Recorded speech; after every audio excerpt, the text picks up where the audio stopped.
지난 주간 우리는 갑작스러운 양옥신 장로님의 별세로 큰 충격과 슬픔의 한 주간을 보냈습니다. 아직까지 실감이 되지 않습니다. 잠깐 어디 여행 가셔서 자리를 비운 것 같이 그런 느낌입니다. 선교지에서 조금 일찍 와서 장로님 장례의 마지막 부분이라도 좀 참석해 보려고 애써 봤는데 상황이 여건이 여의치가 않았습니다. 들어오는 시간이 3월 1일인데 요즘 한국 사람들이 해외여행을 많이 하는지 들어오는 시간에 모든 비행기 좌석이 만석이 되어서 올 수가 없었습니다. 그저 중간중간 전화로 확인만을 할 수밖에 없었습니다. 그동안 장례를 집례해 주신 우리 원로 목사님, 그리고 상주 역할을 해주신 우리 장로님들, 그리고 모든 형제의 먼저 가심을 안타까워하며 위로해 주신 모든 성도들께 다시 한번 감사의 말씀을 드립니다.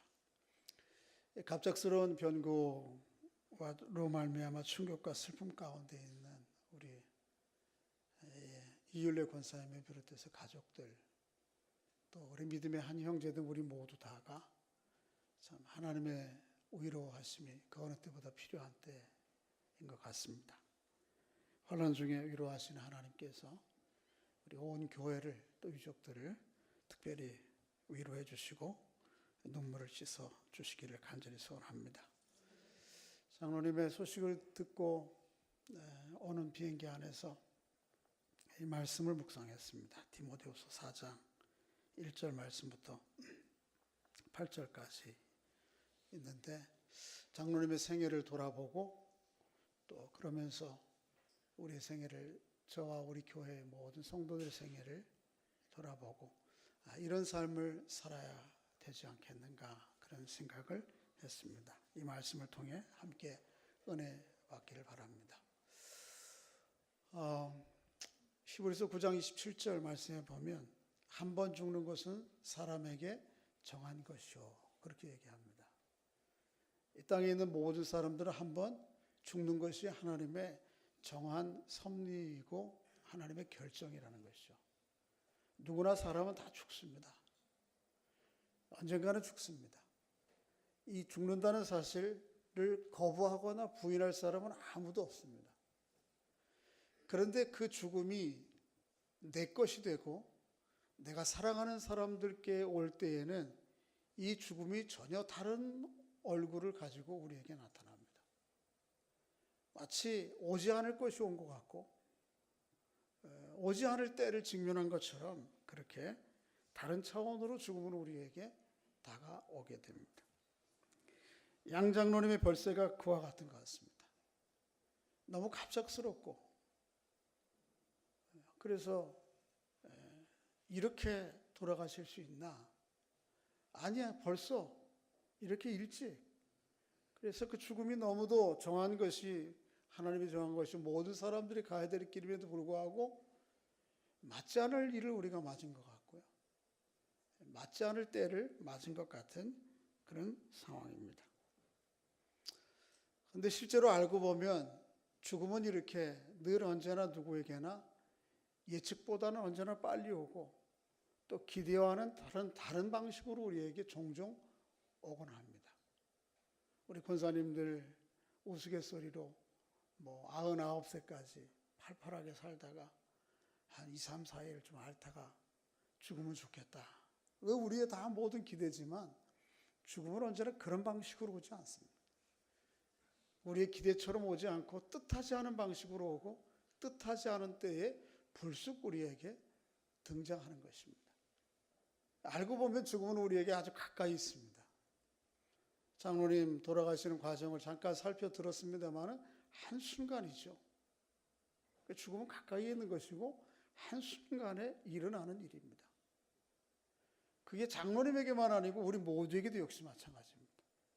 우리가 언제 죽을 줄 모르는 그런 상황 가운데에서 이 세상을 사실 살얼음과 같은 것을 지나가고 있는 것이죠. 언제 푹 빠질지 알 수 없는 것입니다.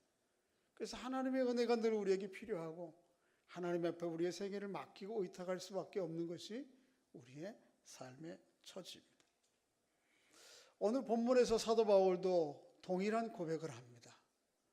자신의 죽음에 가까운 것을 임박한 것을 알고 고백을 합니다. 한번 읽어볼까요? 6절 읽어보겠습니다. 6절 시작. 전제와 같이 내가 벌써 부어지고 나의 떠날 시각이 가까웠다. 다시 한번 시작. 전제와 같이 내가 벌써 부어지고 나의 떠날 시각이 가까웠다. 여기 전제라고 하는 말은 이스라엘 백성들이 짐승을 들여서 하나님 앞에 예배하는 때가 있었는데 구약시대에 짐승을 잡아서 불에 태워서 드립니다.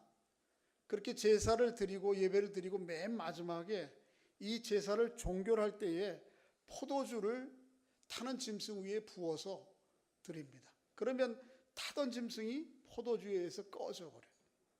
그것으로 하나님 앞에 드리는 제사와 예배가 끝나는 것입니다. 그러니까 전제는 제사의 맨 마지막이에요. 사도 바울은 이런 그림 언어를 통해서 자기가 지금 직면하고 있는 상황을 얘기하는 것입니다. 내 때가 이 제사의 마지막 붙는 전제와 같이 이미 다 드려졌구나. 내 때가 다 됐구나. 떠나갈 시각이 가까웠구나. 그렇게 고백하는 것이죠. 상황을 조금 더 설명드리면 사도 바울은 지금 로마 감옥하에 있습니다. 하나님의 복음을 전하다가 당시에 이교적인 상황 가운데에서 로마의 감옥에 갇혀서 재판을 받고 있는 중이고 곧 사형언도가 내려지고 또 그래서 십자가에 죽어야 되는, 처형을 당해야 되는 그런 상황 가운데 있습니다. 이렇게 자신의 죽음을, 임박한 죽음을 생각하면서 내가 전제와 같이 내 삶이 다 부어지고 이제 이 세상을 떠날 시각이 가까웠다. 그렇게 고백하는 것이죠. 사도 바울의 고백만이 아니고 장로님의 먼저 가신만이 아니고 우리 모두에게도 이 날이 옵니다. 그런데 이 날은 생각보다 어떻게 온다고요? 빨리 옵니다. 그래서 오늘 6절 말씀에도 보면 전제와 같이 내가 벌써 부어지고라고 하는 부사어가 들어있습니다. 아니 벌써 이 날이 왔어요? 아니 벌써 이렇게 돌아가시면 어떻게 되는 거예요? 이렇게 빨리 오는 것이죠. 장로님 육신적인 나이로 볼 때에도 요즘 평균 나이도 못 사셨죠? 벌써 가셨어요. 안타까운 거죠. 또 장로님 저희 교회 오신 지 이제 8년 됐습니다. 2009년도에 오셨어요. 저희와 함께 신앙생활한 지 한 8년 됐어요. 벌써 가시면 어떻게 되나? 그렇지만 그때는 오는 거죠. 장로님에게 그날을 맞고 사도 바울의 아들 벌써 내가 떠날 시간이 가까웠다 고백하는 것처럼 우리에게도 그날은 생각보다 빨리 또 뜻하지 않은 방식으로 그 상황을 맞을 수도 있음을 늘 기억하고 살아야 됩니다. 왜 벌써? 아니 왜 벌써야? 왜? 이거 아무리 물어봐도 누구도 대답해 줄 수 없습니다. 오로지 하나님의 주권 가운데 맡기고 우리가 이해하고 받아들이기 힘들지만 그럼에도 불구하고 하나님 앞에 맡기고 왜? why? 이렇게 물어야 소용없습니다. 문제는 그저 이 벌어진 이 일을 어떻게 할 것이냐, 어떻게, how 여기에 우리의 생각과 마음이 있어야 될 것입니다. 이 장로님의 모든 과정들을 통해서 또 사도 바울의 오늘 본문 말씀을 통해서 우리에게 보여주고자 하는 것이 무엇입니까? 왜? 아니 벌써 이거를 물어야 소용없는 일이고요. 이것을 통해서 우리 이렇게 짧고 언제 올지 모르는 어떤 방식으로 올지 모르는 가까이 와 있는 이 죽음의 살얼음판 같은 세상을 살아가면서 그러면 우리는 어떻게 살아가야 될 것인가를 집중해야 된다는 것이죠. 그것이 오늘 7절입니다. 본문 7절 읽어보겠습니다.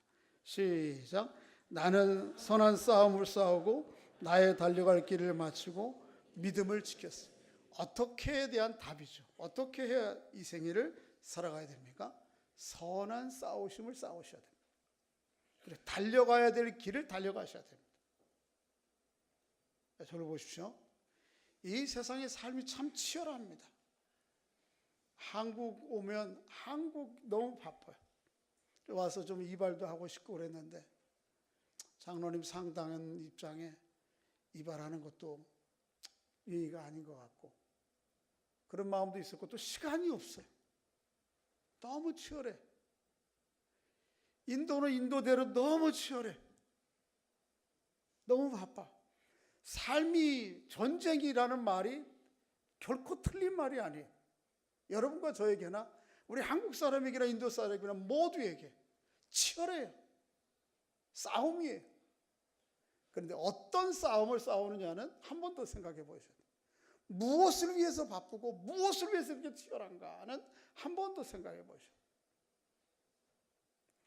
사도 바울은 이야기하기를 싸움은 싸움이로되 선한 싸움이었다고 얘기하고요.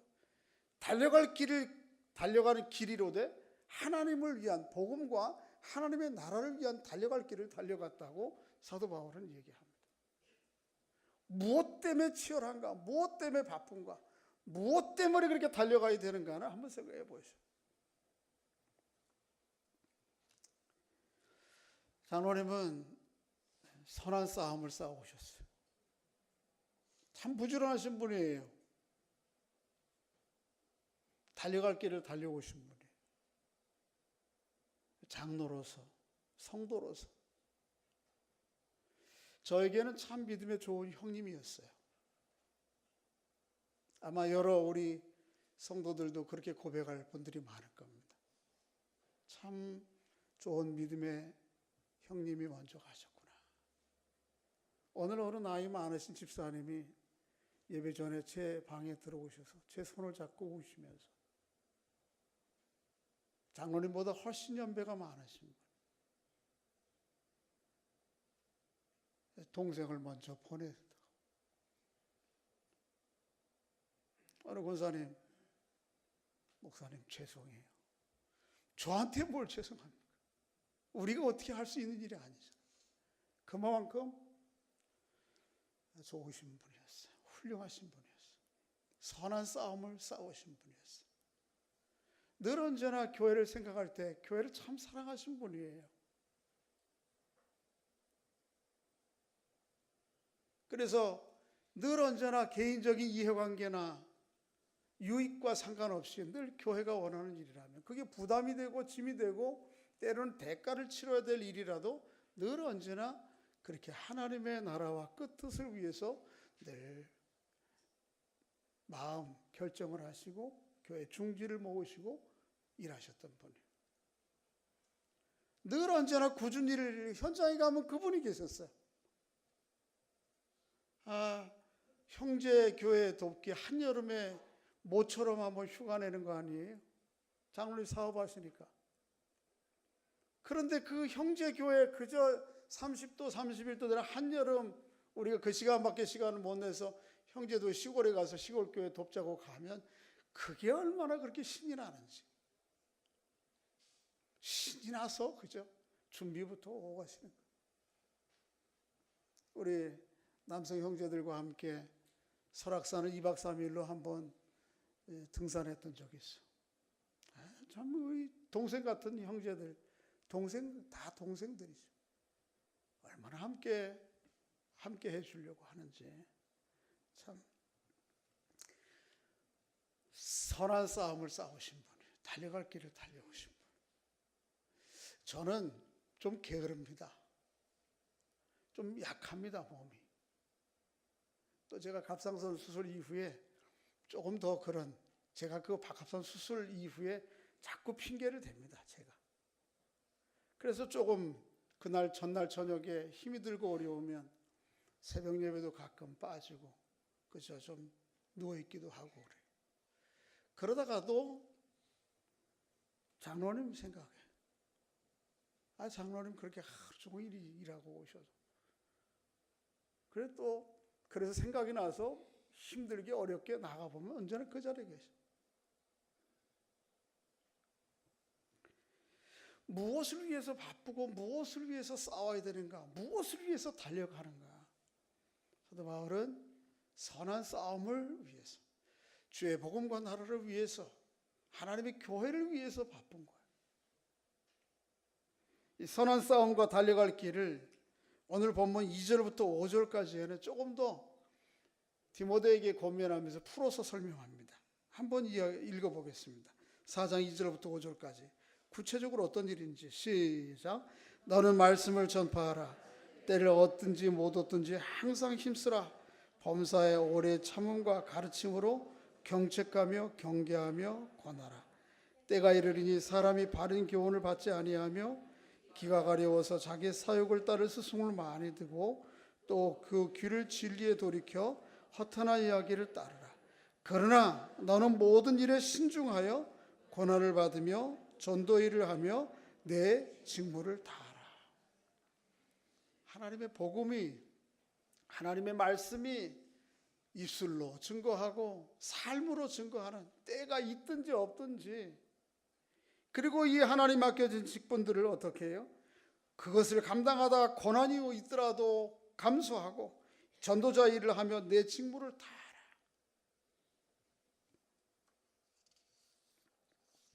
그게 사도 바울이 우리에게 성도가 가야 될 길이고 앞서 가신 장로님이 우리에게 보여주신 길입니다. 우리 모두가 이 길을 갈 수 있기를 주의 이름으로 소원합니다. 무엇 때문에 바쁘고 무엇 때문에 치열하게 살아야 되는지를 하나님의 나라와 복음과 그 뜻을 위하여 치열한 선한 싸움을 싸우시고 마땅히 달려갈 길을 달려가시고 마땅히 감당해야 될 직무들을 감당하는 하나님의 사람들 될 수 있기를 주의 이름으로 소원합니다. 어떤 삶을 살았는지 사람들의 평가도 참 중요한 것 같습니다.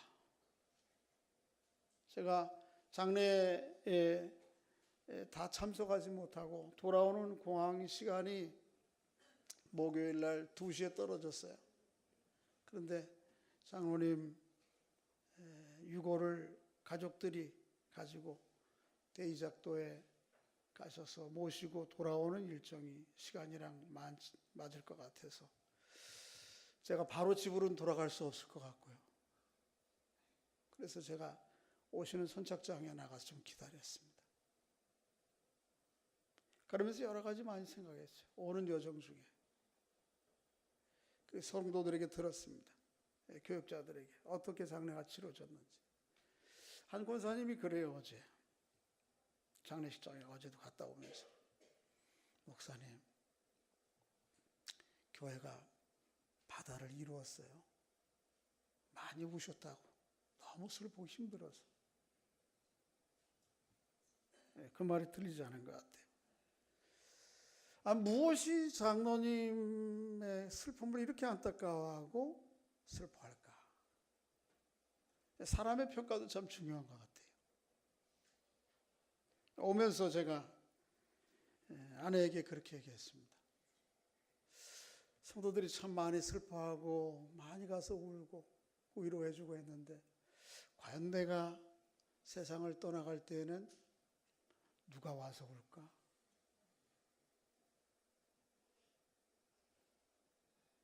나를 위해서 진짜 그 마음을 내어놓고 목 놓아 울어줄 사람이 얼마나 될까? 사람의 평가도 참 중요한 것 같습니다. 벌써 가시면 안 되죠. 이럴 수 없습니다. 이런 소리를 들을지언정 잘 죽었어. 이런 소리를 듣지는 않아야죠. 사람들의 평가도 중요한 것 같아요. 그렇지만 사실은 사람들의 평가보다 더 중요한 것이 있습니다. 그게 뭔가 하면 하나님의 평가입니다. 사람들은 혹 인정에 이끌려서 울어줄 수도 있고요. 또 우리가 그렇다. 사람은 제대로 못 볼 수 있어요. 더 중요한 것은 하나님 앞에 우리의 생애가 어떠한가? 하나님이 내 생애를 어떻게 볼 것인가? 이게 중요한 것이죠.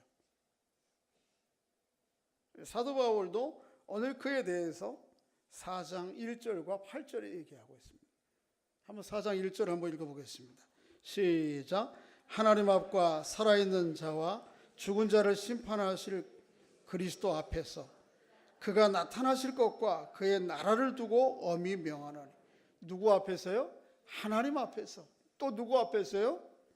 살아있는 자와 죽은 자를 심판하실 누구 앞에서? 그리스도 앞에서. 하나님 앞에서, 그리고 그것을 심판하실 주님 앞에서 나의 생애가 어떠하냐, 이게 중요한 거죠. 더 중요한 겁니다. 8절도 비슷한 말씀을 쓰고 있습니다. 한번 읽어보겠습니다. 시작. 이제후로는 나를 위하여 의의 면류관이 예배되었으므로 주 곧 의로우신 재판장이 그날에 내게 주실 것이며 내게만 아니라 주의 나타나심을 사모하는 모든 자에게는. 이제후로는 나를 위하여 의의 면류관이 예배되었으므로 주 곧 누가요? 의로우신 재판장 앞에서. 아까 인용한 히브리서 9장 27절 말씀에 보면 뒷부분을 읽어보면 한 번 죽는 것은 사람에게 정한 것이고 그 이후에는 뭐가 있어요? 심판이 있으리라. 언젠가는 우리의 모든 생애를 누구나 다 예외 없이 하나님 앞에서 결산할 때가 있어요. 그 하나님 앞에 설 때에 나의 모습이 어떨까? 사람들이 이런저런 평가, 이것도 때로는 중요하지만 그것보다 더 결정적으로 중요한 것은 하나님 앞에서 나의 모습이 어떤 것인가?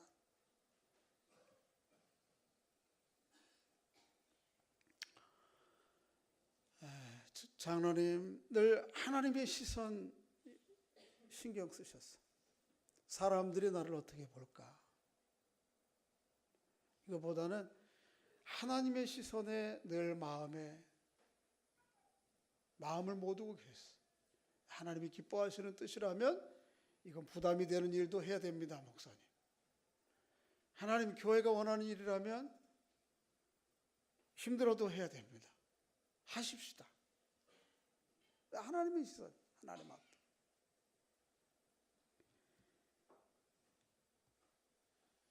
우리 모두 다가 그렇게 늘 하나님의 시선을 의식하고 하나님 앞에서 남은 생애를 살아가는 은총이 있기를 바랍니다. 사람이 뭐라고 하든지 그 사람과의 관계, 또 이렇게 선택하고 결정할 때 오는 이 내 불이익, 이익, 불이익, 인정, 이것 따지지 말고요. 그것보다 중요한 것은 늘 언제나 하나님 앞에서. 하루를 살아도 하나님 앞에서. 사람들은 사실은 오래 산 것으로 기억하지 않습니다. 그렇죠? 얼마나 오래 살았느냐, 이것은 기네스북에 올라오는 115세인가가 최장이라고 하는 것 같은데요. 그건 그저 한번 뉴스거리로, 가십거리로 지나고 맙니다. 그건 누가 기억해 주지 않습니다. 얼마나 많이 부자로 살았느냐, 이것 때문에도 사람들은 기억하지 않습니다. 이 땅을 오고 갔던 수많은 갑부들이 많습니다만은 그 사람의 이름을 기억하는 사람은 없습니다.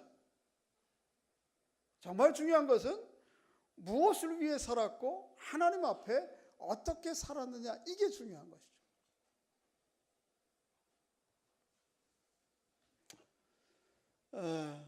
최근에 개봉된 영화 가운데 동주라는 영화가 있다고 그래요. 전 아직 보지 못했어요. 요새 한 두세 주 동안 상영됐던 것 같은데, 요새 개봉된 영화 가운데 상업 영화보다 좀 우리에게 의미 있는 영화 몇 편이 있는 것 같아요. 그 중에 하나가 동주, 그 다음에 또 하나는 위안부 문제를 다룬 귀향. 두 개를 좀 꼭 보시기 바랍니다. 저도 기회가 되면 좀 보겠습니다. 그런데 이 동주라는 영화는 시인 윤동주의 생애를 조명한 영화입니다. 윤동주는 아주 독실한 크리스찬입니다. 문익환 목사와 함께 1년 선후배 사이로 아주 열심히 성경 공부하고 신앙을 함께 다지며 이 시대의 민족을 품고 씨름했던 사람이죠. 그 윤동주를 재조명한 영화죠. 그 윤동주가 어떤 삶을 살았는지를 그의 서시를 통해서 고백을 하고 표현하죠. 김소월의 진달래꽃과 함께 이 윤동주의 서시는 우리나라 사람들이 가장 좋아하고 애송하는 1, 2위를 다투는 시죠. 이렇게 기록하고 있습니다. 윤동주는 죽는 날까지 하늘을 우러러 한 점 부끄러움이 없기를 입새에 이는 바람에도 나는 괴로워했다. 별을 노래하는 마음으로 모든 죽어가는 것을 사랑해야지. 그리고 나한테 주어진 길을 걸어가야 하겠다. 오늘 밤에도 별이 바람에 스치운다. 오늘 사도 바울이 얘기하고 있는 오늘 이 본문 말씀을 아주 극적으로 시적으로 잘 표현해 준 것이 윤동주의 서시죠.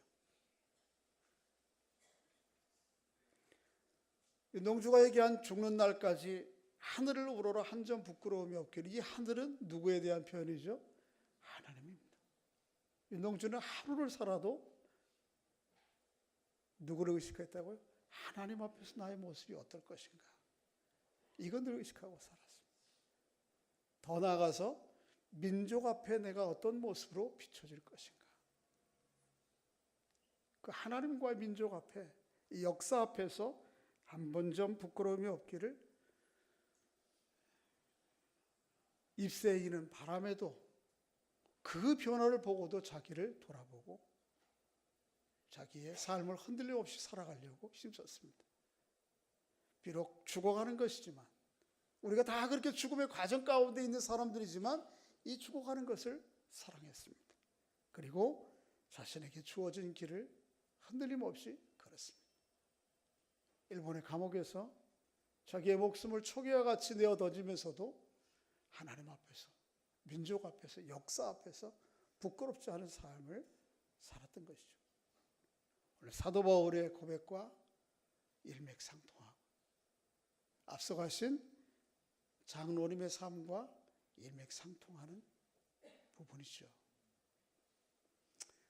하루를 살아도 하나님 앞에서 살아갈 수 있는 여러분과 제가 될 수 있기를 주의 이름으로 소원합니다. 이제 말씀 맺겠습니다. 히브리서 4장 11장 4절은 아벨에 대해서 기록을 하면서 이렇게 기록합니다. 믿음으로 아벨은 가인보다 더 나은 제사를 하나님께 드림으로 의로운 자라 하시는 증거를 얻었으니 하나님이 이 예물에 대해서 증언하심이라. 한번 따라해 보겠습니다. 그가 죽었으나 그 믿음으로서 지금도 말하느니라. 아벨이 어떻게 죽었습니까? 형제와의 갈등 가운데 형의 돌에 맞아 죽었습니다. 몇 살의 나이에 죽었습니까? 몇 살인지 확실히 모르지만 분명한 것은 어린 나이에, 젊은 나이에 요절했습니다. 그 죽음을 보고 세상은 뭐라고 그러시겠을까요? 뭐라고 평가할까요? 불행한 죽음이라고 생각할 것입니다. 가정사의 갈등 가운데 죽고 요절에 죽었으니까 불행하다, 그렇게 얘기할지 모르는데 하나님은 그렇게 평가하시지 않습니다. 뭐라고 평가하시죠? 의로운 자라, 그렇게 평가했습니다. 우리가 얼마나 오랜 긴 시간을 살았느냐, 이것은 우리 이 밑에서 보는 시간의 관점입니다. 어제도 제가 그런 장례식장에서 얘기를 드렸는데, 여러분 1층 지상에서 보면 1층 집과 10층 차이는 하늘과 땅 사이 같아 보입니다.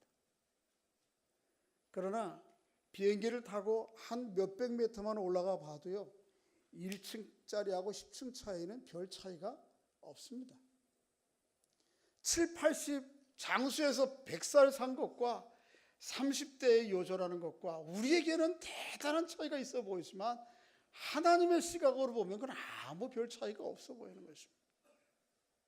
중요한 것은 길이의, 시간의 길이에 상관없이 하나님 앞에 그 중심을 어떻게 가지고 살았느냐가 중요한 것이죠.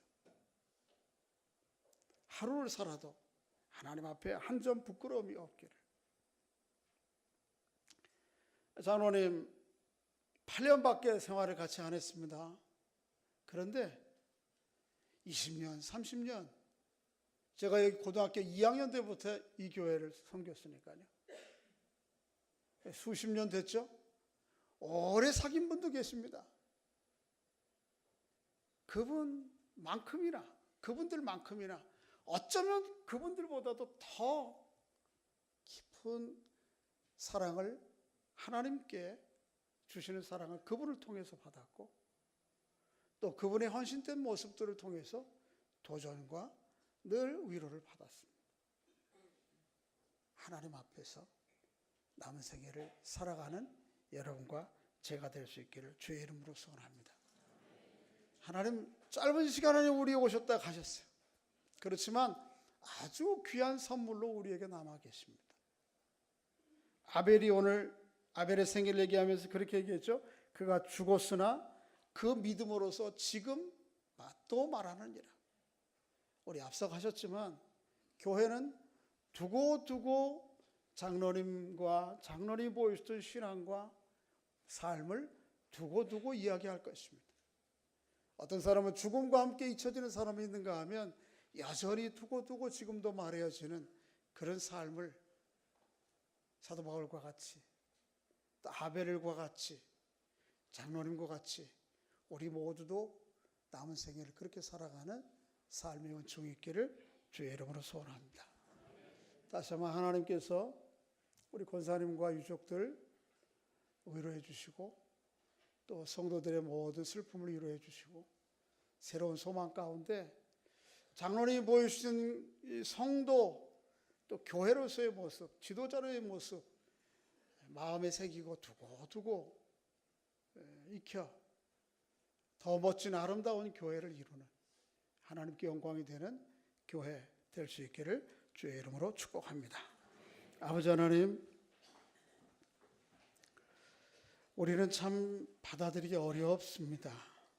이해하기도 어렵습니다만은 그럼에도 불구하고 하나님의 주권과 섭리 가운데 이 모든 일이 이루어진 것을 믿습니다.